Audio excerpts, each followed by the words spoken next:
मैं अपने जीवन में ज्ञानदाता जी से जो भी सीखा वह लिखा, आप सुने।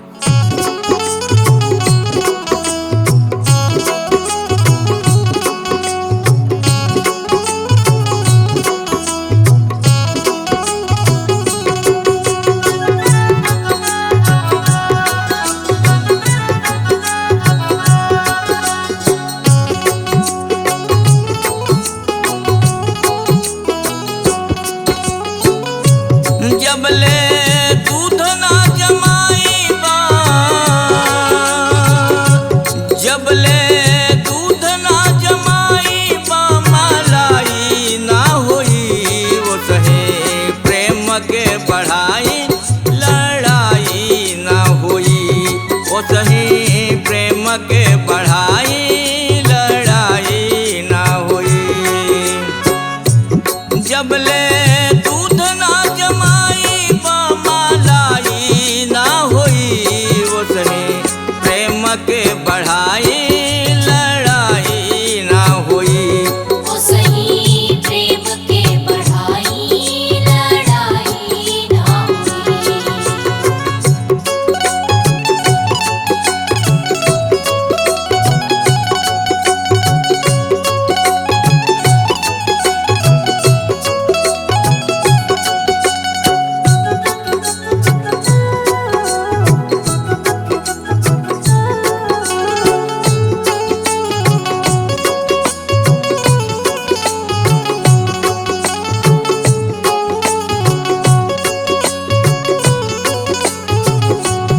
अबले आत्मज्ञान ना जननी, प्रभु के अंधविश्वास में मननी। प्रभु के अंधविश्वास में मननी, प्रभु के अंधविश्वास में मननी। अबले आत्मज्ञान ना जननी, प्रभु के अंधविश्वास में मननी। जन के अनुभव न भइल, जीवन सफल ना होई वो सही प्रेम के बढ़ाई, लड़ाई ना होई वो सही प्रेम के बढ़ाई, लड़ाई ना होई।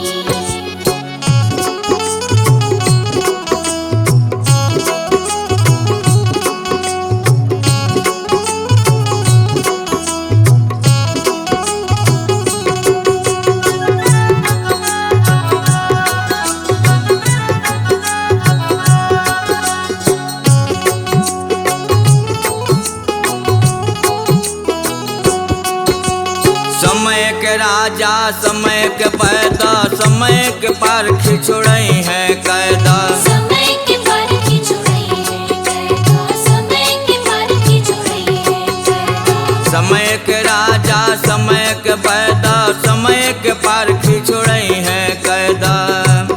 बेड़ी कट जाई उड़े में दिक्कत ना होई वो सही प्रेम के बढ़ाई, लड़ाई ना होई वो सही प्रेम के बढ़ाई, लड़ाई ना होई।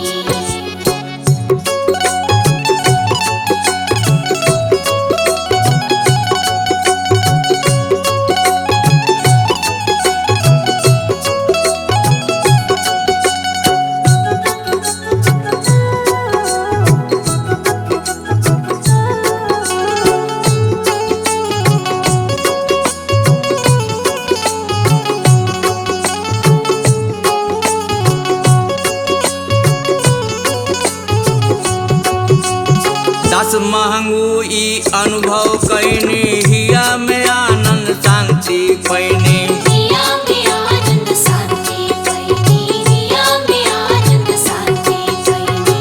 दस महंगू ई अनुभव कैनी, हिया में आनंद शांति पैनी। सुख दुख संग में रही, हलकानी ना होई वो सही प्रेम के बढ़ाई,